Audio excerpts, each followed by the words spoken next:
Bonjour Charlotte Martin, merci d'être venue. Tu es associée architecte pour Z Architecture. Oui, tout à fait. Donc on est au double mix pour l'Odyssée des entrepreneurs. Le thème de cette année est la métamorphose. Donc je vais te poser quelques questions autour de justement ces changements.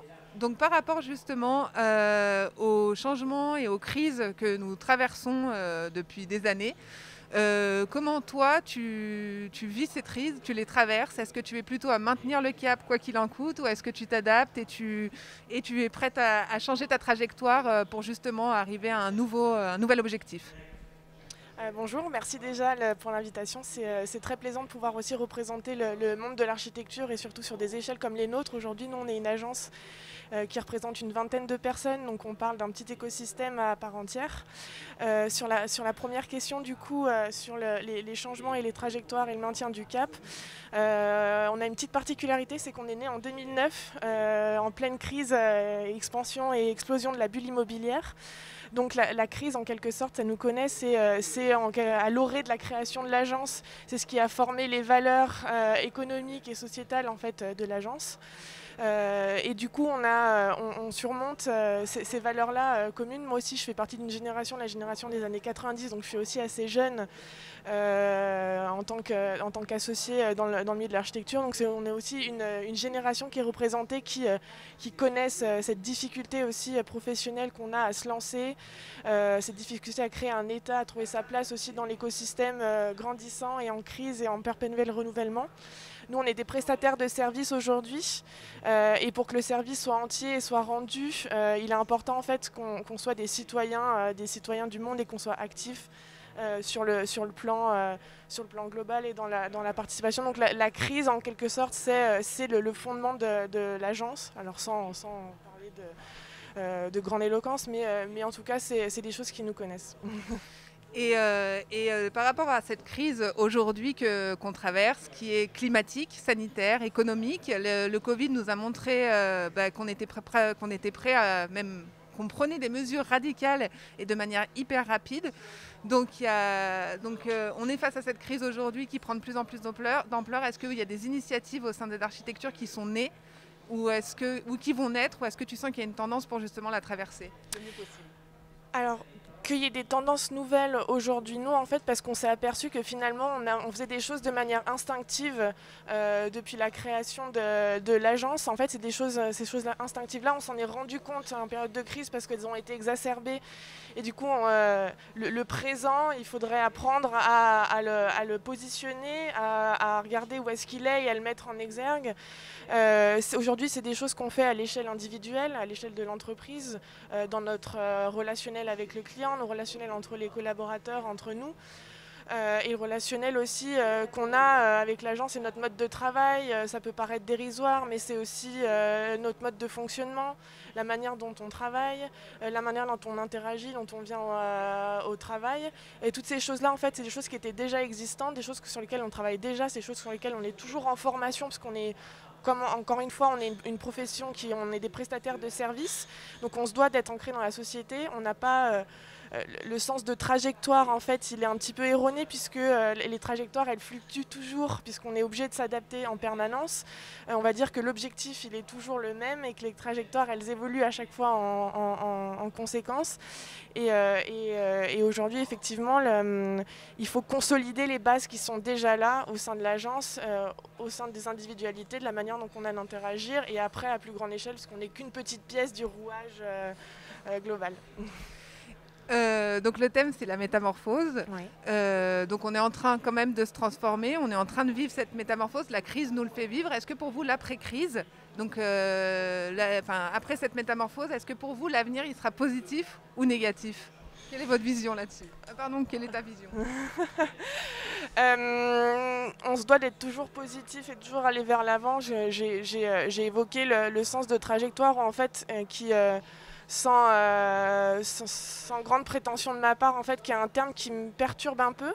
Parce qu'en fait, j'ai du mal à croire qu'on est toujours sur les mêmes trajectoires, on a des objectifs, et qu'effectivement, on est toujours en train de prendre des chemins un peu adjacents ou un peu divers de ce qu'on avait imaginé à la base. Et du coup, le futur, il est positif à partir du moment où on prend conscience de l'environnement qui nous entoure et des modifications dans lesquelles on est. Et comme je l'ai dit, toujours évoluer vers l'avant et pas oublier le collectif. Le collectif, c'est aussi le plus important. C'est ce sur quoi nous, on s'est reposé aujourd'hui. Lié à la crise sanitaire qu'on est en train de vivre, on s'est rendu compte que le collectif, qu'il soit au sein de l'agence ou qu'il soit regroupé avec tous les interlocuteurs avec lesquels on a interagi, il a été primordial dans cette crise-là. C'est ce qui a maintenu aussi le travail, la qualité de l'esprit mental, intellectuel, et de faire qu'on avance toujours plus loin et en essayant d'améliorer les choses. Donc je dirais qu'il est plutôt positif. Et on se doit d'être positif aussi, c'est important aujourd'hui, ne serait-ce que pour qu'on maintienne l'activité et le monde et continuer à le faire évoluer dans le bon sens. Et justement, le faire évoluer dans le bon sens, est-ce que pour vous, pour toi, il y a un nouveau normal qui se dessine? Il y a des choses qui nous paraissaient normales hier et qui nous paraissent anormales aujourd'hui. Est-ce que tu penses qu'on tend vers un nouveau normal? Je pense qu'on tend vers un nouveau normal qu'il va falloir lui laisser le temps aussi de maturer, de ne pas vouloir se précipiter sous peine en fait de faire les choses mal. Il faut le dire. Mais effectivement, je pense qu'on tend vers un nouveau normal. Nous, on a pris conscience qu'il y avait des choses qu'on faisait beaucoup de manière instinctive au sein de l'agence. Il faut apprendre à nommer ces choses, à les mettre en valeur, à continuer à se former aussi. La formation, c'est très important. Nous, on est sur un métier, en fait, le monde de l'architecture, en fait, qui est un métier qui évolue constamment. Parce qu'on construit pour une société qui est en perpétuelle évolution, avec des cultures aussi qui évoluent et on est des acteurs de cette société-là.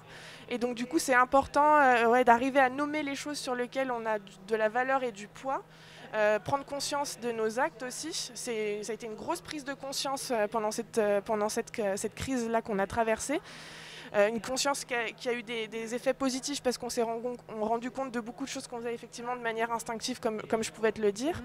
Et apprendre à les nommer et à travailler dessus pour continuer justement à aller vers ce positif-là où je disais où en fait la trajectoire elle évolue. Les choses ne seront pas plus de la même manière, mais elles se doivent de continuer à avancer et avancer dans un but qui fait qu'on vit dans une société qui évolue aussi. Donc voilà. Tout à fait. Et justement, pour le dessiner, ce nouveau normal, donc tu en as déjà parlé, mais pour le rajouter et tout, est-ce que pour toi, tu dois être impliqué, engagé dans l'entreprise ou hors de l'entreprise?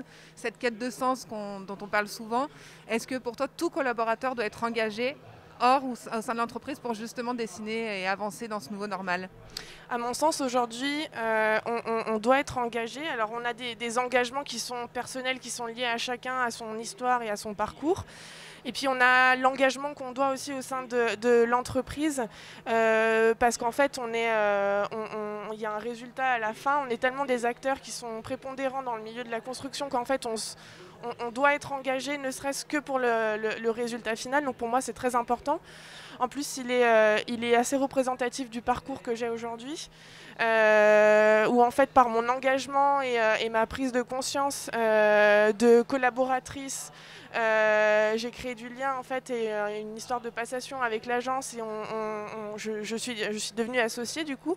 Donc cette valeur de sens et d'engagement, elle m'est très personnelle puisqu'elle m'a aidé à consolider mon parcours et à faire en sorte d'être à la place où je suis aujourd'hui et de continuer à évoluer. Donc c'est une chance qui est donnée et je pense que tout collaborateur qui est dans l'engagement et qui a conscience de l'état dans lequel il est et de la force qu'il a aussi, parce que dans l'intelligence collective elle est forcément très importante, elle permet aussi des évolutions très, très significatives, à l'image de ce que je représente aujourd'hui qui est une évolution pour laquelle je suis très reconnaissante aussi. Eh ben, merci beaucoup. Merci.